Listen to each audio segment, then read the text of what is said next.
Welcome to Baha'i Books and Authors, a podcast which introduces to you writers and the works they've penned related to the Baha'i Faith. We'll explore the inspiration, the process, and the stories behind their work. I'm your host, Jan Grammer. This podcast is produced by World Unity Media, which also produces Baha'i audiobooks. It was the early morning hours of November 28, 1921. Abdu'l-Bahá, the appointed leader by Baha'u'lláh of the Baha'i Faith, passes away. To be in the room when he ascended fires the imagination, but we don't have to imagine. When the Moon Set Over Haifa is a stunning labor of love by Angelina Allen. She takes us to the days leading up to that fateful November night and into the very room when Abdu'l-Bahá passed from this earthly realm into the realm of light. There were 6 Western believers in the Holy Land and in the environs of the home of Abdu'l-Bahá at that time. One of those believers had the presence of mind and the sense of history to record his impressions for posterity, for all of us, and for the generations to come. Who were these 6? How is it they came to be there at that time, during the last earthly days and moments of Abdu'l-Bahá, the Master's life? I'm thrilled to welcome the author, Angelina Allen. Thank you for joining us today, Angie. Thank you, Jan. It's a pleasure to be here. What inspired you to write this book? Well, it was about a year before the centenary of the passing of Abdu'l-Bahá, and the House of Justice asked us to reflect on that infinitely poignant moment when he who was the mystery of God departed from this world. And so I thought, well, what was that infinitely poignant moment, and how could I write about it as a commemoration of this centenary? How did you come up with the book's title? Well, we know that Baha'u'lláh is likened to the sun and Abdu'l-Bahá to the moon. The moon is a rock that has no inherent light of its own. It gets all of its light by reflecting the light of the sun perfectly. And in that sense, Abdu'l-Bahá is the perfect reflection of the teachings of Baha'u'lláh. So with the passing of Abdu'l-Bahá, we have the setting of the moon over Haifa. Let's talk briefly about each of the Western believers who were there on that fateful night. Who were they and how they came to be in Haifa at that historic and really devastating time? Some are more known to the generality of Baha'is than others, so let's begin with one of the lesser known. Who was Johanna Hauff? Johanna Hauff was a friend of the Bosches, and when they traveled through Germany on their way to pilgrimage, they invited Johanna to join them. And how wonderful to have this 27-year-old youth join them on this pilgrimage and give her impressions of the events that took place and send her impressions back to Germany for them to read about these events that took place. You mentioned the Bosches. We know much more about John Bosch. Thank you very much for that wonderful book you wrote about him, and not as much about Louise Bosch. What can you tell us about her? Louise Bosch is really a clairvoyant. She was able to perceive spiritual realities and had a wonderful sense and presence of mind of the events that took place around her. And in that sense, she was that person who communicated back to the American believers about those events that were taking place in Haifa at that time. And then John? It'll be very hard to tell us just a little bit about John Bosch. John Bosch, so beloved of Abdu'l-Bahá. I'm thinking of that story when Abdu'l-Bahá visited America and he was with John Bosch. And John Bosch invited Abdu'l-Bahá to come to visit him in California. And he explained that he didn't have a big house like Mrs. Parsons did. And Abdu'l-Bahá responded to John Bosch saying, with you, I would sleep in the basement. And later, John Bosch reflected, funny thing, I just built a basement in my house. How did he know? How about Grace Krug? And then you can tell us about her husband, Dr. Florian Krug. Grace Krug is truly a valiant person. She reminds me of that quotation from Julius Caesar in Shakespeare's play, where it says, cowards die many times before their death, but the valiant never taste of death but once. She lived her life completely devoted to advancing the teachings of Baha'u'lláh, despite any social concern that she had of the people around her in New York who may not have approved of her espousing this new religion. And her husband, Dr. Florian Krug, was a very well-known and successful surgeon in New York. And when both of them decided to move to Haifa so that they could serve Abdu'l-Bahá, Newspapers across the country ridiculed them for their decision, but they carried on. And then how about Curtis Kelsey? Curtis Kelsey had such a special mission while he was there in Haifa. He was asked by Abdu'l-Bahá to install the electrical lighting in not only the shrine of the Báb, but in the shrine of Bahá'u'lláh. And when we think about Abdu'l-Bahā's final tasks that he fulfilled at the end of his life, one, of course, was to inter the remains of the Báb on Mount Carmel. And then he wanted to bathe that shrine in light so that the Báb, who was denied a candle while he was in prison, would be bathed in light for centuries to come. And Curtis Kelsey was the person who made that happen.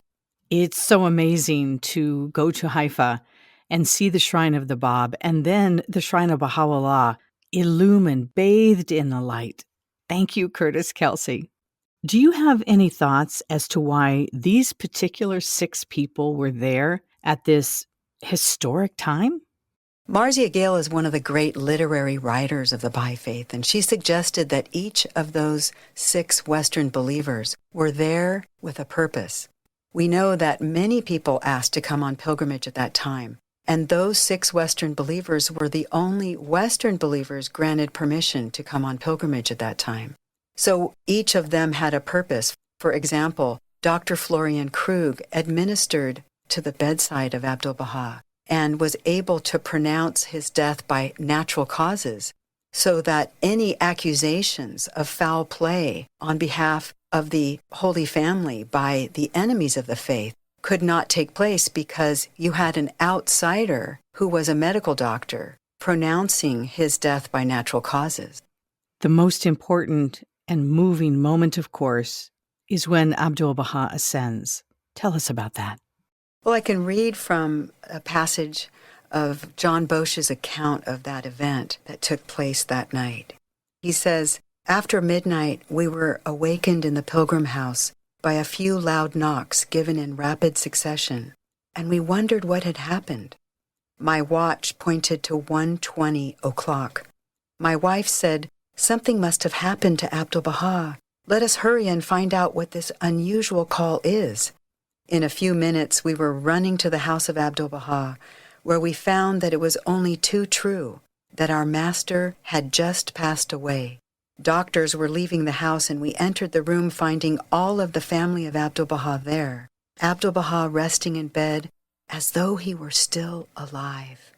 Approaching the bed, I could not resist to take his hand, not trusting he was dead.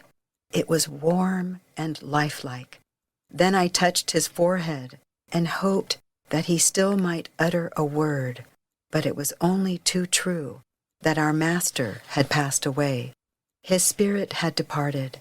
The greatest holy leaf then kindly reached her hand to me and motioned me to sit beside her, which I did. The room became filled with friends and people from the town, and the antechamber and the hall, too, became filled. It is indescribable to describe the sorrow and weeping uttered by the people in that hour. To me it seemed that thousands of thoughts went through my mind in those moments. Sometimes there comes to all of us feelings that sigh for expression when only our silence really registers the depth of our emotion, and our moist eyes suggest what words could never reveal. So I cannot express the deep stirrings within me when all in deep silence I arose again and touched the hand and forehead of Abdu'l-Bahá still warm, and I said, 'Oh, Abdu'l-Bahá.'" Oh, that is so moving. Thank you, John Bosch, for penning those words of the moments surrounding the ascension of Abdu'l-Bahá. Was there a challenging aspect of writing when the moon set over Haifa? Any writer approaching a biography has to be very careful to present the life of this person in a way that is truthful and dignified. And I think that's not just a challenge, but a wonderful opportunity for writers of biographies to fulfill that promise to the person they're writing about, that they will present their life in a way that they would want it presented. I can see where that would be a challenge, and you rose to that challenge so beautifully. The book expresses so much about who these people were. Thank you for including all of that. Are there any specific messages or inspiration that you hope the readers will take away from your work? We know that this book is not only about the passing of Abdu'l-Bahá, but it's also about the public reading of the Master's Will and Testament. The Guardian said that the Will and Testament of Abdu'l-Bahá is a document so potent that it would need a century of actual working before the treasures of wisdom hidden in it can be revealed. And now, as we look back over the last 100 years, we're only beginning to experience the inherent potentialities bequeathed unto us in the Master's will. In life and in the books that we read, we are interested in these questions that address what is the purpose of suffering, what is the nature of the afterlife, and to what degree do fate and free will interplay. And that when we're reading about the lives of anyone, and in this case, these 6 Western believers, we're really reflecting on how these forces interplay in their lives and how do they interplay in our lives. So while I'm reading about the life of someone else, I'm thinking about the mysterious interplay between fate and free will. When I'm thinking about what landed them there in Haifa at that time, I'm thinking about the nature of the afterlife. When I'm thinking about the passing of Abdu'l-Bahá, but I'm also thinking of the purpose of my life, as well as understanding the purpose of suffering. Because all of these 6 Western believers suffered something to be there and continue to suffer in their service to the cause of Baha'u'lláh. But the greatest sufferer was Abdu'l-Bahá. And so in reading about his life, we're understanding these 3 great mysteries of life: suffering, fate and free will, and the nature of the afterlife. Thank you so much, Angie. When the Moon Set Over Haifa by Angelina Allen is available on Bahá'íBookstore.com or wherever you get your distribution services. Subscribe or follow Bahá'í Books and Authors with your chosen podcast platform. This podcast is produced by World Unity Media.